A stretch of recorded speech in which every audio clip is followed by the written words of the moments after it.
So, I really hope you're enjoying this podcast as much as I am. And I just wanted to take a little break to tell you about the amazing products by the sponsor of this podcast, the biophotonic EMF and bioresonance devices, which help us take our healing to the next frequency. So, let me start with the bioresonance devices. Biophotonic have two amazing little devices, the little BioNexus and the biophotonic. And both of these are really the next generation in bioresonance devices. So let's start with the little BioNexus. This amazing little device literally sits in the palm of your hand. And it's now my go-to support, especially when doing my daily manifestations and affirmation practices. But it will balance out my frequency to work on whatever needs balancing for me right here, right now. So what are some of the benefits of this little BioNexus? Improved energy, decreased inflammation, supports our immune system, psychological homeostasis. But also it supports the integrity of the cells, improves our memory, cognitive, emotional and psychological states, and speeds up recovery. And just like we've been talking about today, it really improves human consciousness support.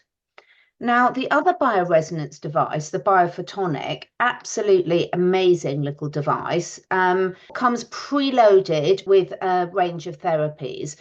And this will clear parasites, giving active protection. You can wear it with you. It comes in a little pouch that you can wear around your neck, and it detoxifies heavy metals, clears EMF radiation out of cells, cleanses bacteria and viruses, detoxes chemicals and toxins, DNA repair, pain repair, you name it. And it's even got calming meditation practices that, well, complexes that you can run to strengthen the aura field, and frequency packs can also be added to your water.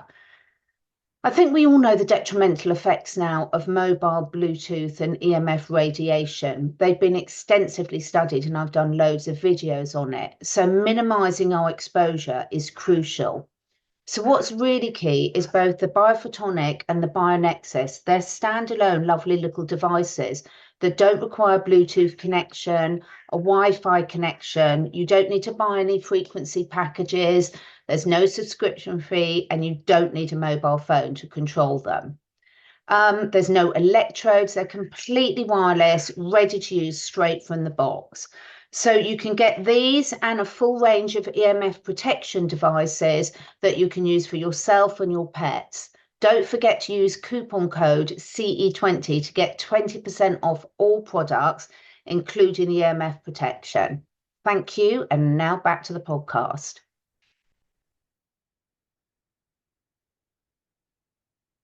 Hi everyone, we're back for our coffee chat today, and it's sunny in both places. How you doing, Bryce? I'm good. What a time to be alive. What a time to be alive. And today, look, we're not going to dive deep into what we think happened to Trump, what we didn't think happened to Trump. It's more the fact of everything it's brought up, of the emotions, normalizing aggression, all the aggression we're seeing online, with the way we're seeing people respond to people. And this is obviously not just related to that, but also, Bryce, the way politicians speak to each other, the way interviewers speak to each other. I was watching a Piers Morgan, don't shoot me, I'll explain why I was watching a Piers Morgan. And he had a panel of people discussing the Trump assassination attempt, putting it in inverted commas, because I'm not going to get into what I think it is or isn't in this show. But in terms of it, and I'm not smiling because I think it's funny, I'm smiling because it's like, what does everyone think is happening, when no wonder, when all of our politicians, all of our people online, but individuals, which includes all of us watching this, the level of aggression and nastiness that gets put online, there's only one way that energy can go, which is in a destructive way. You can't have that. So if Wayne Dyer says, if you squeeze an orange, only orange juice can comes out. No one can make you write a nasty comment to someone. No one can make you say a nasty thing. And this collective aggression we have now seen has reached absolute boiling point. You know what I think it is too? I've been thinking about this a lot, and it's so funny. My other day, in one of my classes, one of my students was saying this, and we all know, like, if if we go back in time to like when in the 90s or 80s when we were younger, we didn't have the internet. And so people, half the stuff people say behind their keyboards, they would never have the courage to say to someone's face. But I kind of address, see, over on my channel, I've been going through this book of Daniel, which is about the Pacor conspiracy. And I'm trying to be very careful because I want people to understand that this legend could be true, but it could also not be true. We don't know for sure. And I've been trying to be very careful about saying this is a conspiracy, this is a legend. Even if Daniel Pacor was Louis Charles, doesn't necessarily mean he was a bad guy. Even if he wasn't, doesn't necessarily mean he's a good guy. There's just such complexity here. Well, in saying that, I've had a few viewers leave very snarky, mean comments to me like I'm an idiot because I don't know this is true. And I'm like, so funny. Yeah.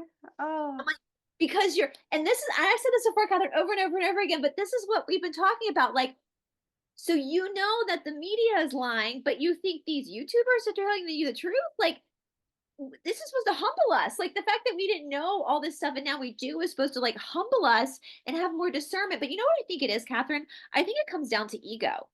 And what I mean by ego is the false sense of self. And so people who woke up, quote unquote, woke up from the charade of the media or the matrix have now identified themselves in this like truther community, and they feel like they're better than the people.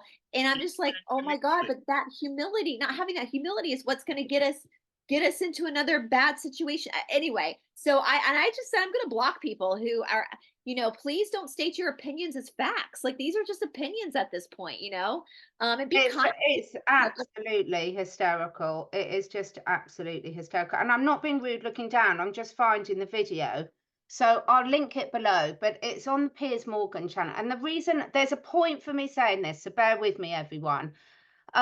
It's the one on Piers Morgan, and it's the second one down that's saying inhuman. I'll link it below, this one with the lady in the audience as well. Now, if you want to understand what Bryce and I are talking today, this is a really good video for you to watch, because basically it's a panel hosted by Piers Morgan. I've no idea who the other people are.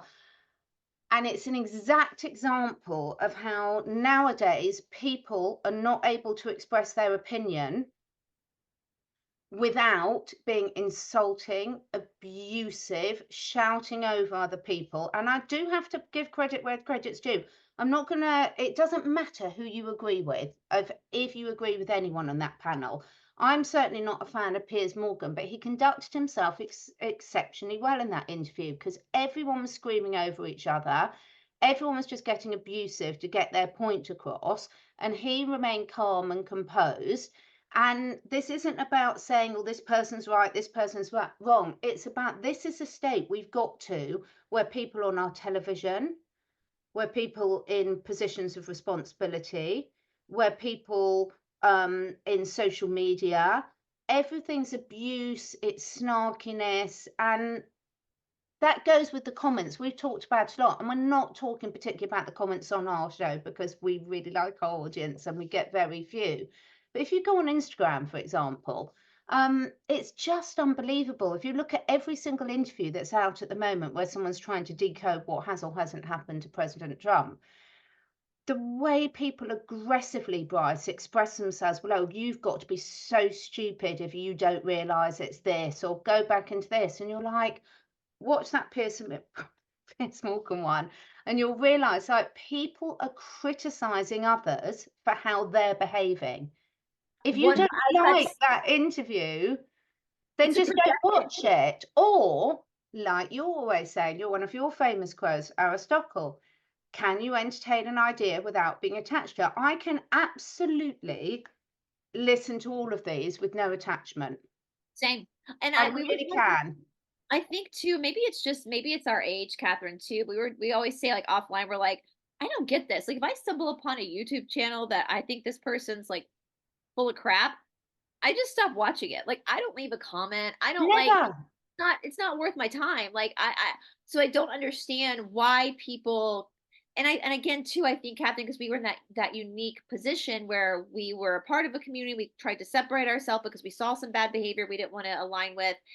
And again, it comes to that ego, and that when you're calling someone stupid for believing an opinion when you haven't even questioned your own opinions, it's that Exactly. finger where three are pointing back at you. And and I've said before, and I hope you don't mind me saying this, Catherine. I don't want to speak for both of us, but I don't think you'd mind. We're not the arbiters of truth. Exactly. No one is on this planet. No one knows totally what's going on. The only thing I know about what's going on is that today is Thursday and it's 9:09 a.m. and I'm going to take my dog out a little bit later. That's like all I know for sure. That's like, but as far as like the greater world, we're all just grasping at straws. And what's that saying? The mind is like a parachute. It works better when opened. When you Yeah. can constantly hear other people. I mean, hello to the Americans out there. You guys, like we were learned in elementary school, balance of power, that our government's supposed to, in a perfect world, our government is supposed to have X amount of Democrats, X amount of Republicans. Why? So that we hear every single voice, so that we don't have a tyrannical one leader. Well, think about that in your own life. Are you that tyrannical person that's not willing to hear what somebody else has to say? It's like, I think we get really frustrated with, I'll be careful how I say this, but the community in our world that isn't heterosexual, we'll say.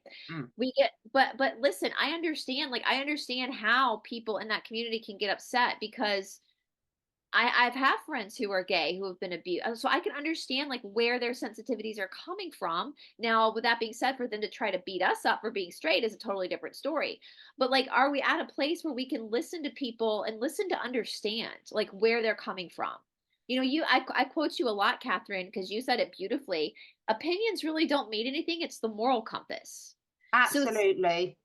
And your opinion should change. So yeah, my opinion. So let's take, and we're talking about the Trump shooting because it's something that anyone watching this will have some opinion on. Will have taken in some information on. I'm pretty sure of that. That most people watching this will have some. I'm in the UK and I was still taking in quite a bit of information. Why? Because I wanted to test out my intuition.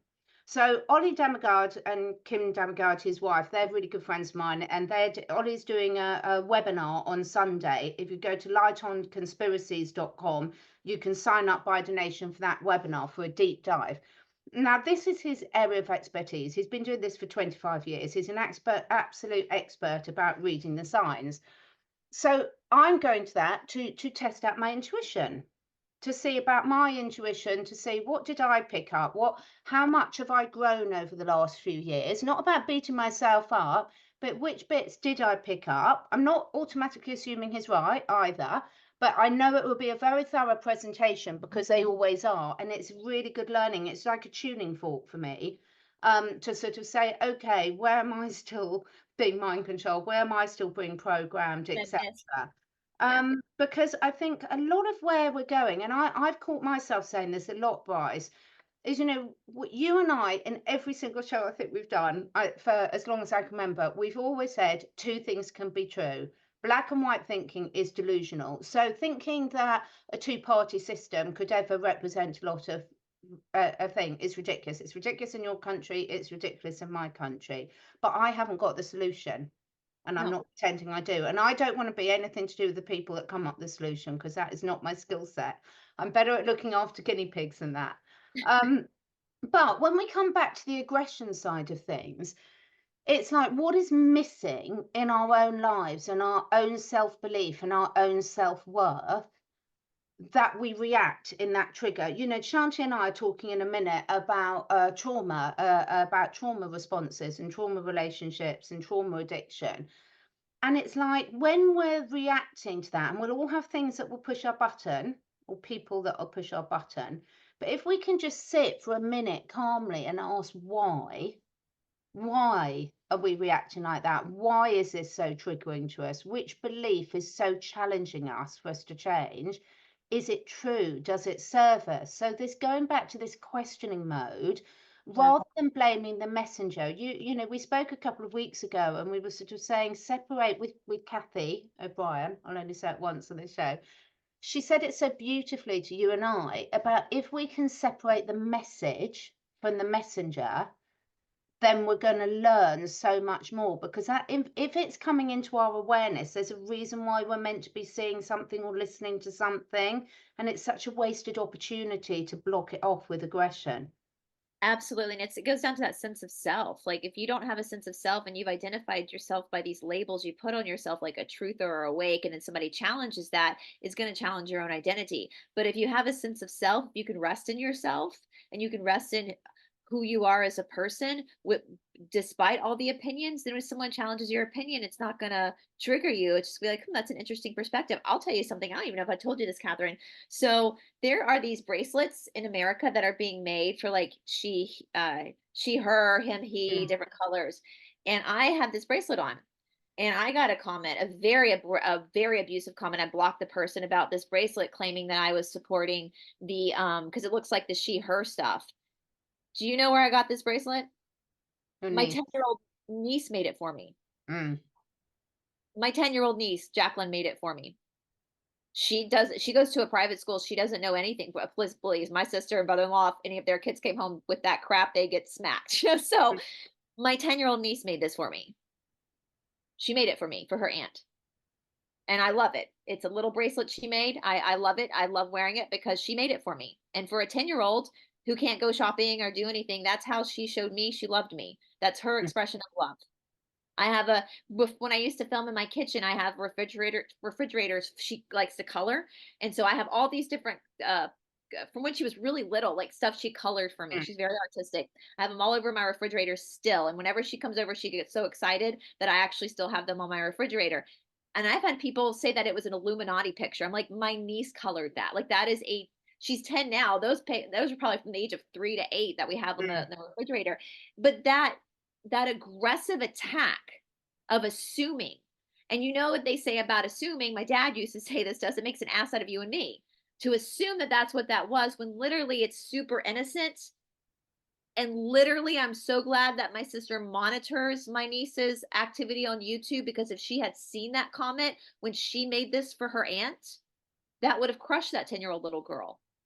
And And it's so, so silly, because you and I have spoken before, Bryce. Sorry, I interrupted then. There was a bit of a delay. You and I have spoken before about, it's about everything is about our interpretation. There's so hard to say what's good or bad. If I see my cat catching a mouse and eating it, for the mouse, it's really bad. For my cat, it's keeping them alive.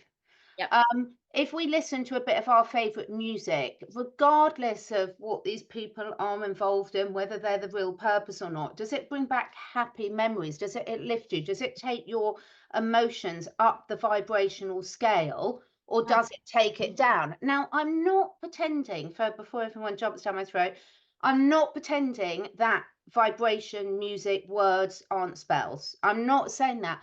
But if I'm taking them and they're bringing me into an uplifted state where my vibration is higher, and therefore I'm contributing more positively to myself and everyone around me, then that music has been a good thing for me.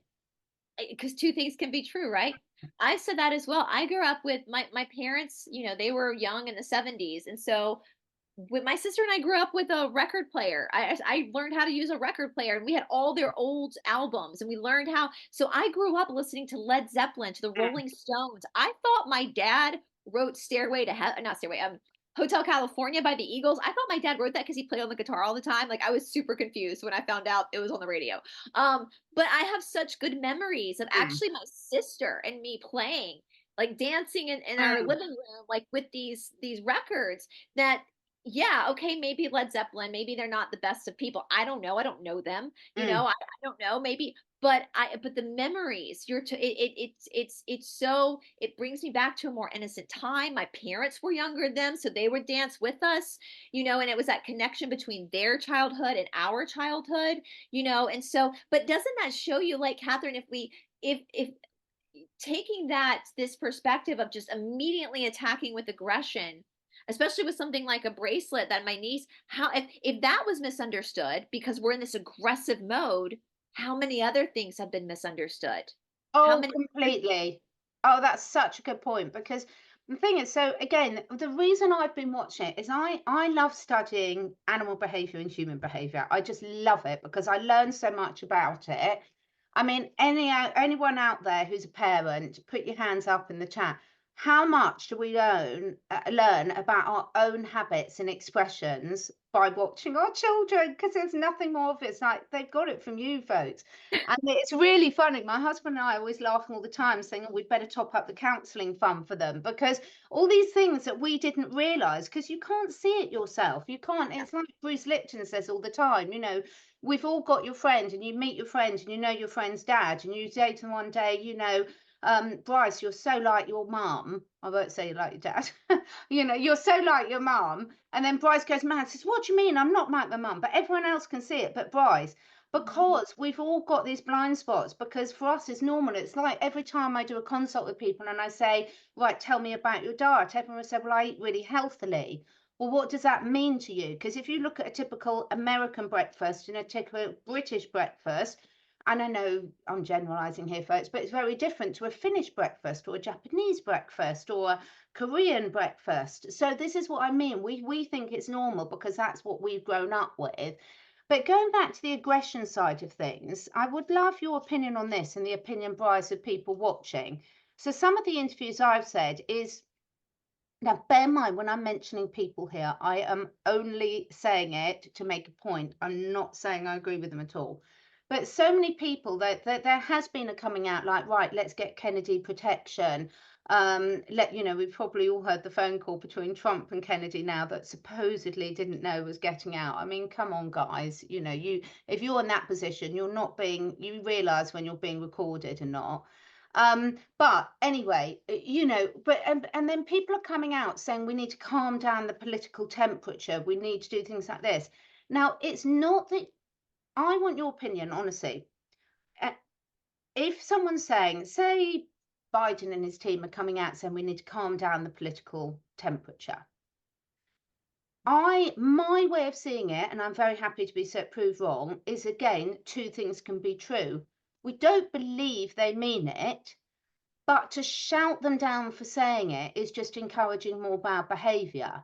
So what if we all sort of said, yes, fantastic. It's a bit like a child, a toddler, or when you're training your dog, or should we say your dog's training you, you reward good behaviour.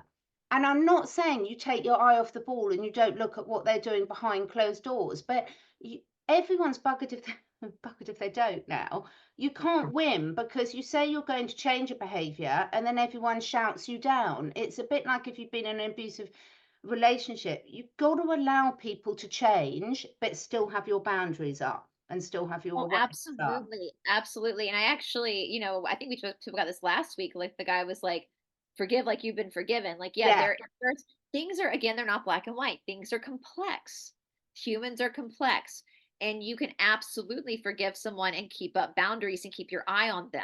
You know, there needs to be certain, you have to know within yourself, you can listen to someone, be skeptical of them, but still listen to them and be in that in between. And I think too, like, you know, I think we forget that it's okay not to have opinions sometimes. Like I'll say something on my show, like I don't have enough information to have an opinion yet. Like I don't know, you know, and but it's interesting too, as you were saying that, and I'm thinking about everything going on in this country, specifically in America right now, and I'm mirroring it back to like what we've been told about the American Revolution. And I think the thing that's very different, Catherine, between the two situations is the aggression. Because back in the American Revolution, even though they put the tea in the ocean and they wrote the Declaration of Independence out, and there was a process, like they were trying to organize themselves. And then, of course, what happened was a war, but they were trying to be very systematic in the way that they, you know, and I think, and I'm trying to, how can I say this? Like, it's like when you're calm, like when you know there's an issue and you go to talk, you know how they say, like, if you're really angry, like take a walk for a second Yeah. before you talk to the person. So like just calm down for a minute so you can like look at something. I know how many times have I messed up? Ask my boyfriend. But you know, I'm just much better now, but yeah, people who knew me 10 years ago be like, yeah. I'm not that person 10 years ago. I've got a lot more laughter lines. Look. I mean, my boyfriend, if we're like arguing about something, he'll be like, let's cap this for now and let's come back to this in a few hours, because Yeah, he's like, let's calm down so we can look at the issue as the issue, and not instead of putting our own emotions that yeah, are beyond the issue, right? Like it's just the issue. And so as you're thinking about that, I'm like, that's probably the biggest difference, is like, maybe it's because they didn't have social media. Maybe it's because, it was more practical at that time. Like, these are the issues that we're not represented in parliament, blah, blah, blah. They're, so we need to pull off and do this calmly, write out this, as they say, as Hamilton says, the most epic breakup letter ever, mail it off, and then go from there. And I think that's where we're so reactionary now. And I think that it dumbs us down a little bit. It makes us a little stupid. Like we don't have that ability. And there's that, I think Kathy has spoken about this too. Maybe it was Kathy or Jesse, the dehumanizing aspect. When yeah. somebody doesn't agree with us, we feel so attacked because we've got our false sense of self triggered, that we dehumanize that person. Mm. Let's start that process so it makes it easier for us to continue to attack that person, because we've already dehumanized them. And instead, if we step back and say, that's another human being on this planet who's just trying to figure it all out like I am. Yeah, I think that's a really good point. And so much of it is sort of what I would call displaced energy. And what I mean by displaced energy is that, back in the day, and we all know history's up for grabs, we Yeah. know that. But even, back in my grandma's time and my great grandma's time, for example, there was a lot more energy needed just to get through the day. So we didn't have supermarkets, we didn't have food delivery. You had to grow your own food, you had to wash your own clothes. Food was scarce. You had to really make the most of everything that it was. There was you had more division of labor. Just the day to day getting by. If you watch a squirrel, yes, a squirrel can have some time to play, but they spend a lot of time searching for food and then Yeah. trying to find the food that they've buried. They spend a lot of time getting away from predators. We've got so much time on our hands now, and I know it doesn't seem like it, because our time now, instead of going out hunting and gathering, or whatever you believe our food history is, don't care what you believe on that one, that we're sitting at a corporate desk for 8 hours a day or whatever it is, but we're not sitting there. That's very different to the hierarchy of survival for food, shelter, water, reproduction, and being part of a community. And there's a lot of studies that have been done that, the size of the communities, I was talking about this with Kim this morning, the size of the communities, once you get over, I think it's 150, it breaks down. And most people now, I'm living in a really small community, which is probably why I'm so happy all the time. Doesn't matter whether I agree with them or not. We've got completely different world views, but when there's a storm and all the power lines are gone, we all pull together. Because That's there's what intimacy. matters There's in more a intimacy. Yeah. community.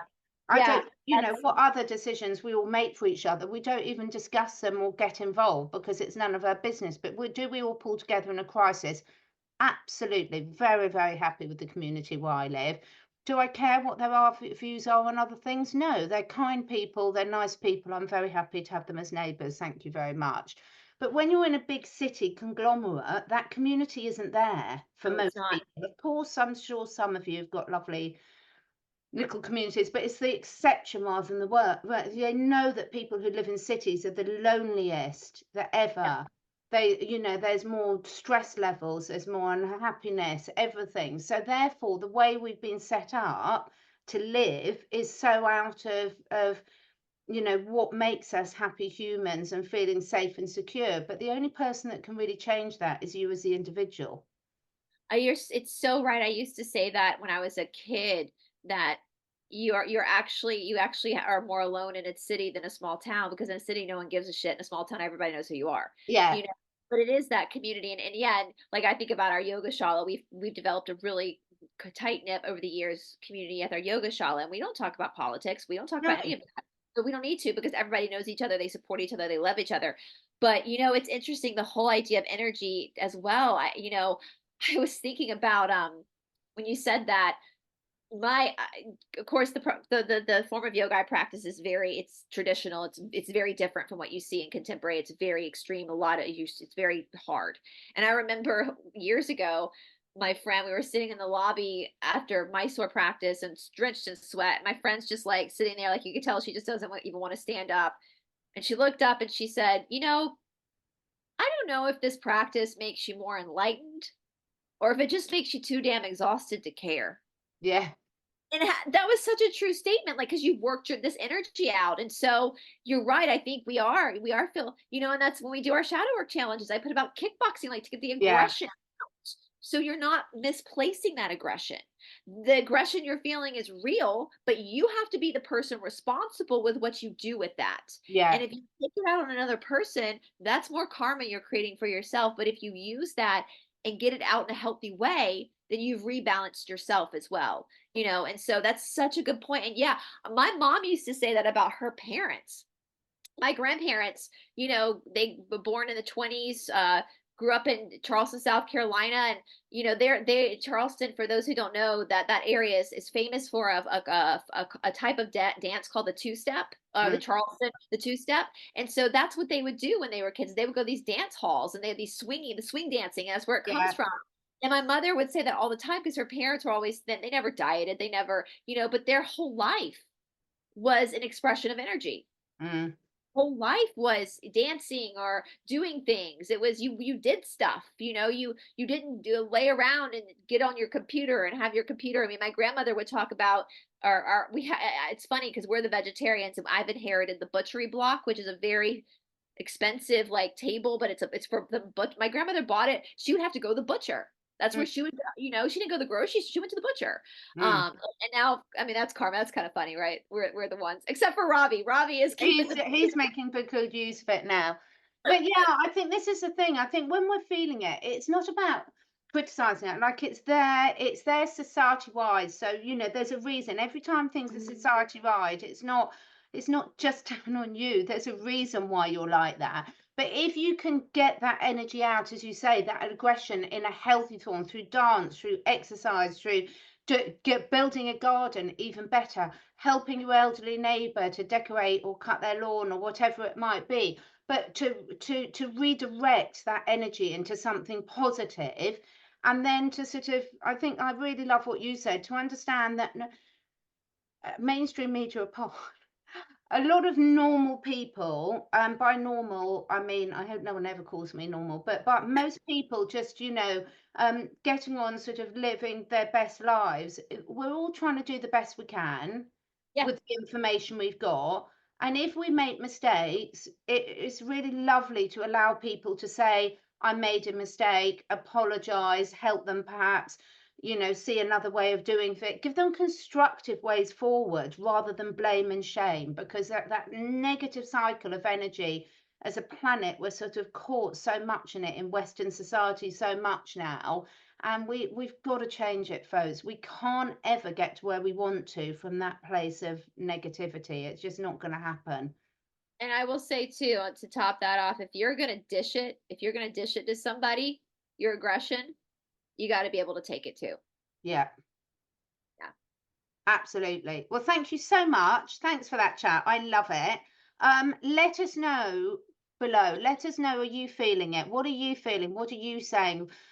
How are you transmuting that energy? What words of wisdom have you got for all of us in terms of good ideas of what we can do for it? For me, that's why I love so much physically having to look after the animals so much. It's fantastic because it gets it, trust me, it gets it out there. It really does. So let us know what works. Thanks so much, Baz. Oh, can I say one more thing?